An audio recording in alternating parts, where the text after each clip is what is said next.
Hello, everyone. It's Monday, May the 9th. I'm sure this is because over the weekend, and a lot of times over the weekend, we don't get all the deaths processed and everything, but we only have two, and I hope and pray this is correct. I want your prayers for these great, West Virginians that we've lost, but our 6,881st death in West Virginia is a 66-year-old female from Berkeley County.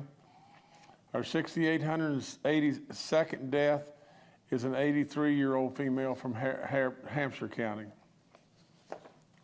Please keep them in your prayers. If you know them, reach out, please. Active cases are still continuing to climb. They're 1,343 now. 877 new positive cases in the last 24 hours. Daily positivity rate is up to 8.91. Cumulative rate is at 8.10. Recovered cases still just a little above 495,000.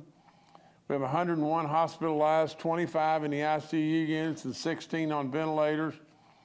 And we have a whole lot of yellow counties in West Virginia now. We've got 15, and you'll see that as we pull up our map.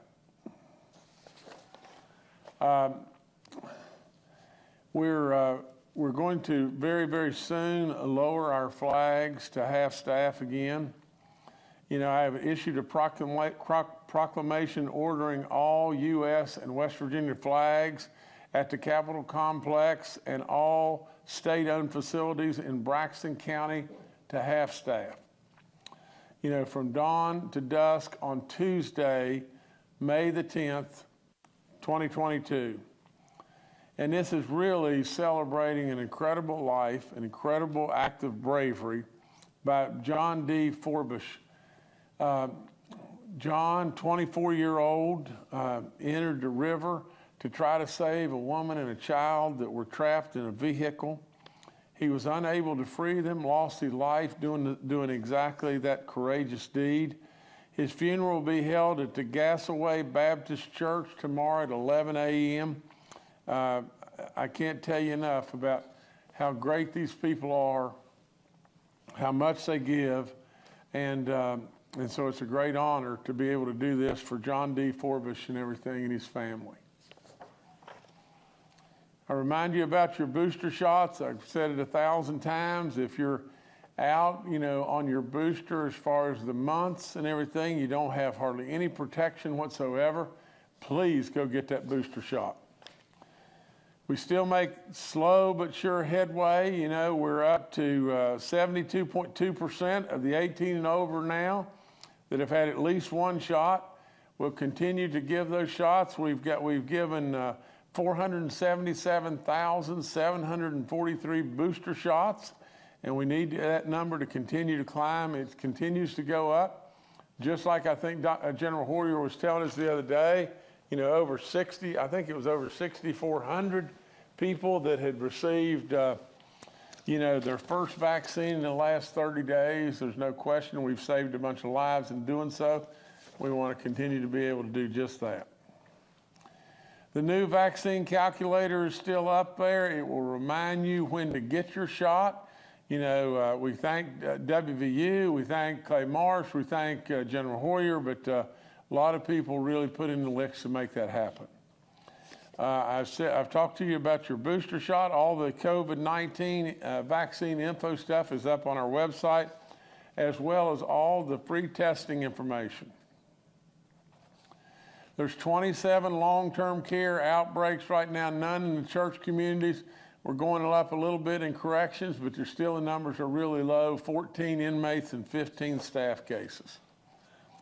I remind you about the rental assistance program. It is for renters and landlords, and the landlords have to have some level of assistance from the renters, but nevertheless, that program is still available. There's real dollars there that can help you, and as well as turn into multiplier effect dollars that can help West Virginia. The same is true for the homeowners assistance program. It's up there, and if you're a homeowner in West Virginia and you've gotten behind on certain things and everything, please call us and see if you qualify. I remind you about giving blood. Over and over and over, I've told you about that. I tell you how good our little Jump Start program, Job Jump Start program is done. And we've gotten more people into the workforce. Our unemployment numbers are at historic lows and everything. It seems like we take way too much for granted, but we still want to continue to try to get every single person in West Virginia a job if we can pull it off. I just got back from Huntington. You know, I was joined by Mayor Steve Williams and Homeland Security Secretary Jeff Sandy. I had my chief of staff and some other folks, you know, with me today, but we toured around, you know, a good bit of the, you know, the flooding that had just recently happened, and it's a shame, you know, if you'll just step back and think about this for a second.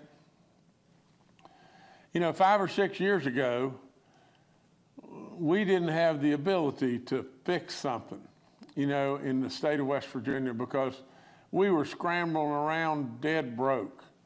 And today, you know, things have really changed. And so we do have dollars.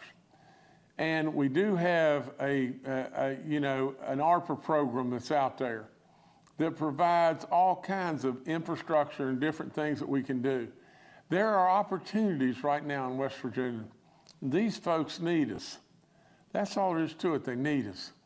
This little stream that runs down through Ritter Park, Four-Pole Creek, you know, it goes by so many residences, it's unbelievable. And with all that being said, this little stream, this little mud-bottom stream, absolutely just turned loose its impact. We had 5 inches of rain in a relatively short period of time. West Virginia can't stand that. But this little stream, we absolutely we could come up with ways to prevent this from happening. If you see these folks, and I've been there, I've seen it. I've seen the tragedy, you know, beyond belief. I saw so many that lost their lives. But with all that, it's just absolutely, if it doesn't touch your soul, to see people hauling all their memories, all of their lifelong memories from their homes, their pictures, absolutely on and on and on, piling them up in a pile in the street with mud all over them. And then an inloader come by and pick them up and throw them in the back of a dump truck and off they go. And there's not anything else to do because those memories that they have are absolutely cluttered with mud and everything under the sun. It's really sad. And to know that we can do something about it and we need to get at doing it, that's all there is to it. So I can promise you from the standpoint of, you know, Mayor Williams and myself and anybody and everybody else that's involved, all of our different agencies and on, if we absolutely can just find ways to do stuff, to do things to prevent these disasters. We live in paradise, we know that, but our mountains are steep, and we know the rains will continue to come. And when the rains come and they come in a short period of time, it causes all kinds of difficulties. There's ways to fix this stuff. We have to have an incredible cooperation with all of our agencies, but with that, I truly believe if we'll get all the smart people together, we can come up with ways, and we can come up with a way to do it without spending all the money in the world, and we can absolutely protect people and have this not happen. So it was good to go.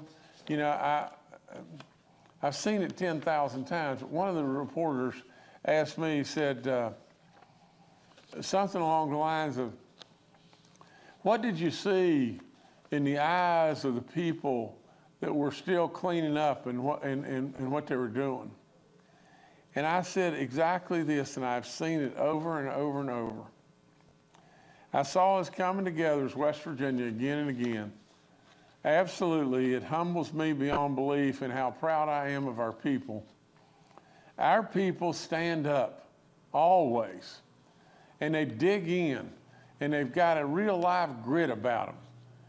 But the other thing that was unbelievable is, two of the gentlemen that we were talking to, that were cleaning up, and you could tell they just worked themselves to a frenzy.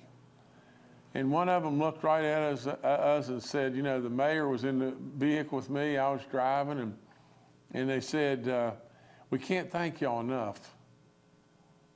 Really? I mean, really?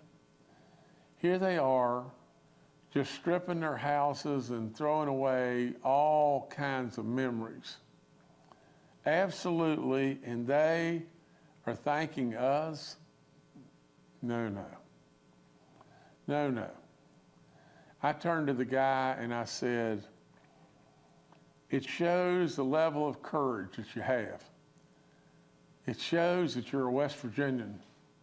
It just shows how great we really are. Absolutely, at the end of the day, we need to do everything in our power to try to help these people, whether it be to try to bring FEMA in or whatever it may be. With all in us, we need to try to help them. And with all that, we need to come through with measures that will prevent stuff like this from happening as much as we possibly can. We know it's going to rain, and we know our mountains are steep, and we know we live in paradise with the greatest people, period. Tough things like this are going to happen. But absolutely, the more we can minimize, the better off we'll all be.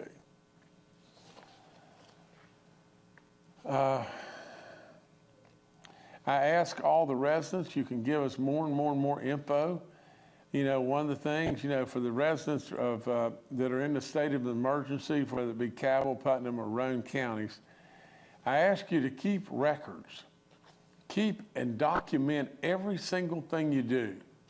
I know that it's hard to believe, but everything you do, from the mileage on your vehicle to go to Lowe's to pick up stuff, to absolutely all your time, things that you would not even think about. Keep all the records and document every single thing you're doing, and call us. Please call us and let us know your situation, and let us be able to help you. The more that we get and the more information we have, the better response we'll have. And so please document everything. Please get in touch with us, and I commend all the people. I'd like to brag on them all day long. Whether it be emergency management, whether it be Homeland Security, the Department of Highways, I don't care who it is. We absolutely had everybody running to the fire. But you know what? There's no way it will ever be enough. We absolutely need to continue to march to that order. We want to do all we can possibly do and then more. And that's what we're going to try to do.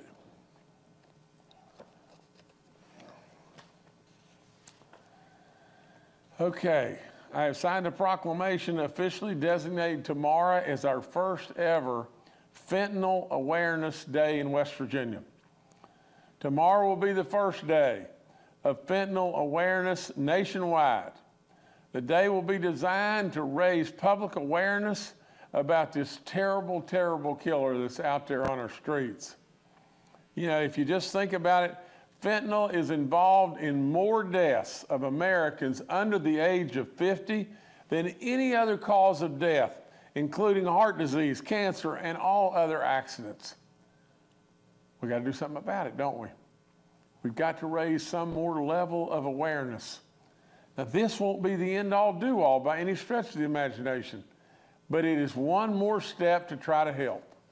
So remember that tomorrow. I've also signed a proclamation commemorating this week as the National Prevention Week in West Virginia. Every year, DHHR joins the Substance Abuse and Mental Health Services Administration to celebrate National Prevention Week. NPW is a national public education platform for communities and organizations to raise awareness on the importance of substance abuse prevention and positive mental health. Another great thing. And also, this is going to be this is the National Hospital Week. Now, let's just step back and think. Our hospitals have been pushed to the brink over and over and over. How important is a community hospital? How important is it? Is it not just about everything to us? Absolutely, without any question. National Hospital Week, right now. And so with all of that and everything, take time to thank all those that absolutely looked after us beyond belief. They ran to the fire. They ran right to the fire. And with all that, they treated thousands, tens of thousands, hundreds of thousands, and millions across this country. With all that, really and truly, how many lives did they save? It was unbelievable. And these people are great beyond belief. And our hospitals are our lifeblood. So that's all I've got. Please take heed. Thank you. All right, thank you, Governor. Let's now go to Dr. Clay Marsh, our coronavirus czar. Well, good afternoon. And as the governor has said, we continue to monitor closely COVID-19 in West Virginia and in the U.S., and also try to look around the world to understand what risks might be coming to us. We see in the U.S. right now that we've about doubled the average number of COVID cases a day, and that is at the time that we are seeing the BA2 and the BA2.12.1 variants growing in the U.S. And as we look at our hospitalizations, we see about 1,000 more hospitalized people in in the United States in April than we did in March. But we are also cognizant that as immunity starts to be reduced because of the time from the last vaccine, or if people have not been fully vaccinated, the time perhaps from the last infection that people had, has a reducing amount of protection over time, which makes it really important for people to continue, as we are doing in West Virginia, to very much know when your next shot is needed. And we encourage each West Virginian to be up to date with their vaccination. And the vaccine calculator, as the governor mentioned, is a great way to see where you are. We know that in, for instance, South Africa, they now have as high a percent positive rate for new COVID infections as they've ever had before. And that is because they are seeing another couple of variants, the BA4 and the BA5 variants of Omicron. And those variants spread faster than the BA1 or the BA2 or the BA2.12.1, which are the variants that we're seeing in West Virginia. So really, I know that's a lot of complicated words, but the key is COVID continues to mutate. And even though we know that it's really effective to have full vaccination to protect people against the most serious consequences and death from COVID-19, we also know that the new variants are able to escape the immune system a bit better. And the longer it's been since your last vaccine, the worse your immune system is able to function. So really, really important, particularly for our older people in West Virginia, to go ahead and get those vaccines and stay up to date to protect yourself and to protect each other. Because as we see that even though COVID is not being as severe as it was, say, during the Delta surge of COVID-19 with the Omicron variant, we're still seeing a lot of activity, and we still worry that the most vulnerable parts of our population could be at high risk of still having severe disease, hospitalization, and even dying of COVID-19.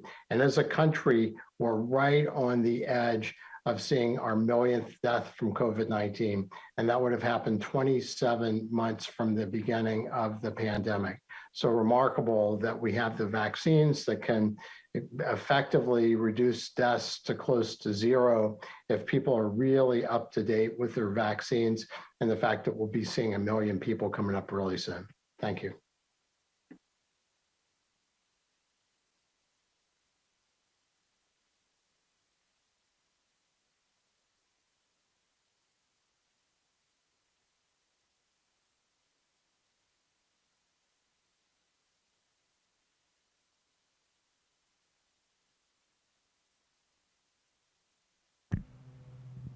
Thank you, Dr. Marsh. Next, we'll go to retired Major General Jim Hoyer, the director of our Joint Interagency Task Force. Good afternoon. As was pointed out, our hospital numbers are holding steady. So we'll continue to track hospitalizations and work with all to manage those efforts. As the governor and Dr. Marsh pointed out, we still have West Virginians who are using our vaccine calculator. 200,000 West Virginians have completed the calculation process. We will later this week see updates in the calculator to better help people with their due dates as well as the type of vaccine. And also later this week, we'll see a new section added to assist and support medical providers. The governor's been kind enough to give Dr. Marsh and I a lot of credit for that, but I want to point out 3 people from West Virginia University: Dr. Julia Frostino, Dr. Lisa Costello, and a non-traditional student, Steve Lowe, are the 3 people who are the brains and the brawn behind the calculator. So we thank them for the great work that they've done. They took up the governor's challenge of us as an organization continuing to be innovative in how we support people in COVID response and did a great job putting that together. Last thing, take the opportunity while I have the microphone to send thoughts and prayers from my family to the Forbush family. You know, in a time when our nation seems to be so divided over a number of different things, from politics to other issues, to have a young man, 24 years old, who didn't care who was in the vehicle. He just ran to people in need and ultimately sacrificed his own life in an attempt to save others. And we certainly need more people like that in our country. And it's a true testament to our state. So I wish the best to the Forbush family, and we will keep them in our thoughts and prayers. Thank you. Thank you, sir. Dr. Ayn Amjad, our State Health Officer, and Secretary Bill Crouch are also joining us today and are available for questions. We'll now go to questions from a member of the media. Today, we'll go to Charles Young with WV News first.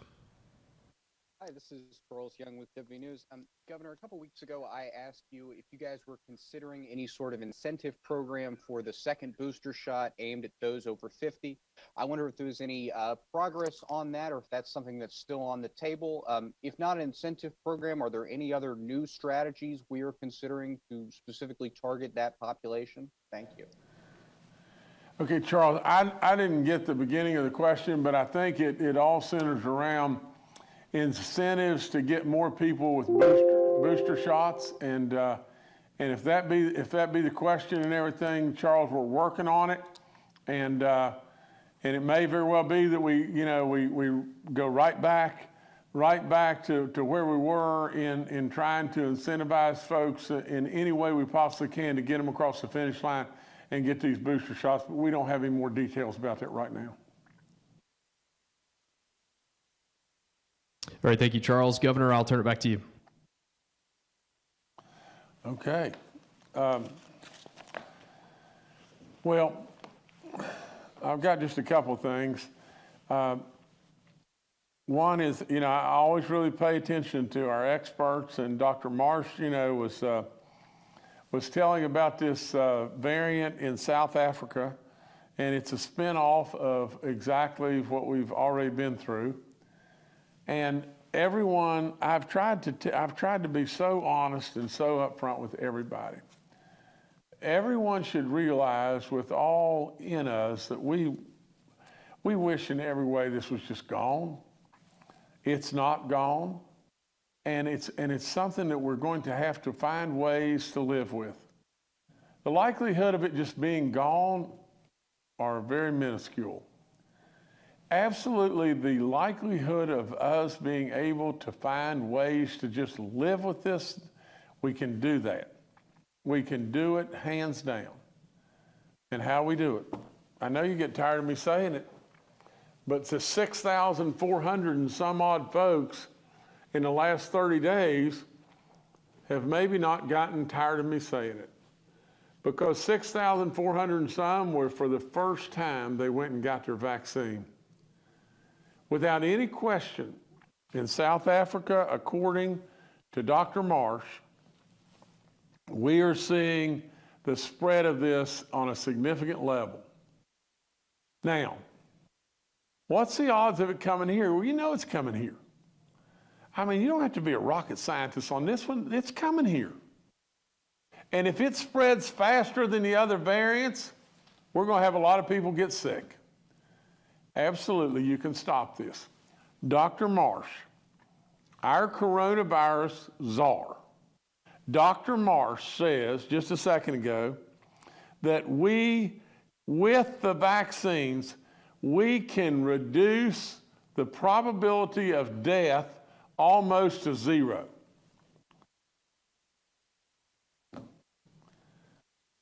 I mean, come on. Come on, everybody. I mean, just think about it. This is something we can live with, and we can go on about our business, and we can go about all the fun in life and everything we want to do. You don't need to be sick. You absolutely don't need to be in a hospital or absolutely very, very much on your deathbed. We can avoid that by getting the vaccines. You know, we need to move on that before this thing comes from South Africa right to our doorstep again. It will. I'm sure it's already here. I don't know all the specifics, but without any question, it's here right now. We're seeing this variant now. Well, with all that being said, it will spread quickly again. It's not going to go away. It is absolutely not going to go away, but it is something that we can manage and then go on about our lives. Last thing I'd say is John D. Forbush. I really appreciate General Hoyer saying what he said. Because you know, this day and time, when there's an accident on the highway, most people are going to turn their head and say, I can't afford to get involved. You know, if I get involved, maybe somebody will sue me.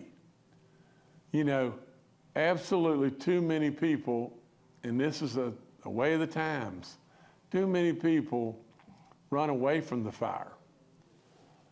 For this family, we know they're suffering. You should be very, very, very proud of your son, maybe a brother. Absolutely, you should be very proud. So we thank you, and we thank him in every way. That's all I've got. God, please be with him.